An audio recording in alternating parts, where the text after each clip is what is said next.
I always like pleasing people. I'm a person whose heart never displeases. When tourists started coming here, we had a meeting. There were people who thought that tourism shouldn't be permitted. Well, we formed a group. So even if somebody in the community didn't want tourism, the group would sit down with them and talk, and then they would accept tourism. Even if the person didn't become a group member, they would help. We started behind the community center, the community building. That's where we would receive the visitors.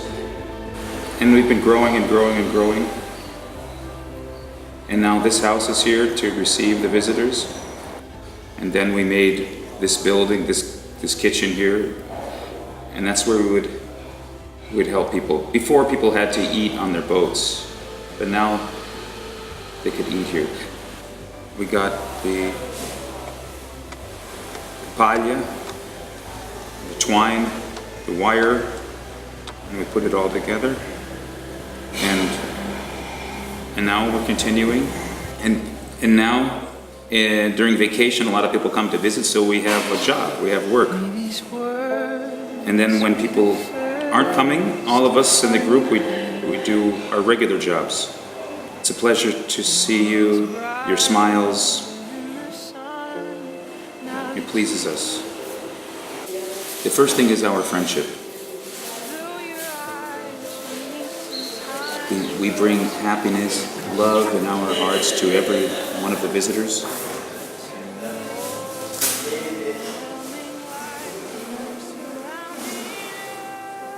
It's a pleasure for us. It's a great happiness to be able to welcome people, to receive them like this.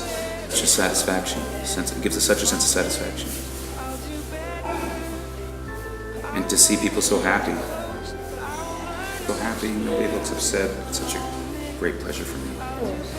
The greatest challenge to living here for us is our product. Fadari means Emmanuel, the Farinha. He said, look, I'm a worker. I spend the whole day working in my fields. The whole day, the whole week, and for the month I get 50 or 100 reais.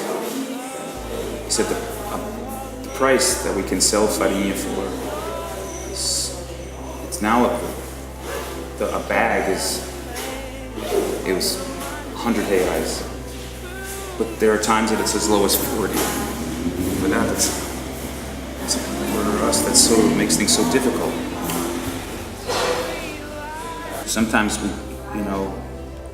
we get money and then prices go up. The cost of transportation, boat tickets. We survive because we have faith in God.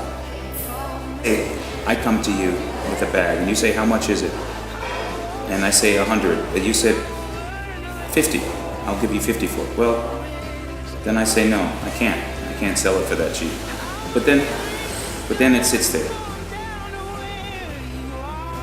And then you say, the other person says, okay, I'll give you 60. Well, look, you want to travel. You want to go back home. You don't want to take the farinha back, so you have to sell it for the price that they offer. Look, these are the things we have to do. We have to clear. We have to take out everything. We have to plant it. We have to harvest it. We have to soak it. We have to grind it. We have to make the farinha. We have to roast it. So that 50, 60 reais, that's nothing for all that work. We don't plant rice. We don't plant beans. Everything's from the supermarket. Now, but in my time, when I was younger, when I was little, so my grandparents and my parents, they planted beans, they planted rice. Nobody had to buy meat. They made their own sugar from sugar cane. What we had to buy back then was cloth and salt. Those are two things we couldn't make. These days, everybody's so lazy. They don't like to work anymore. So everything comes from the supermarket. Coffee, beans, milk, rice. everything from a supermarket. Everything was natural. They lived so long because they were so strong and everything was so natural. You eat good tasting fish when you catch it right here. But if you go to the city, the fish will taste good because they put a lot of flavors in it, little spices in it. But the fish itself isn't tasting. Especially if it's frozen, it looks like paella. It has no taste, no texture. The future for us is what gives us money. The future for us is the way we're going to earn money without it being from making farinha.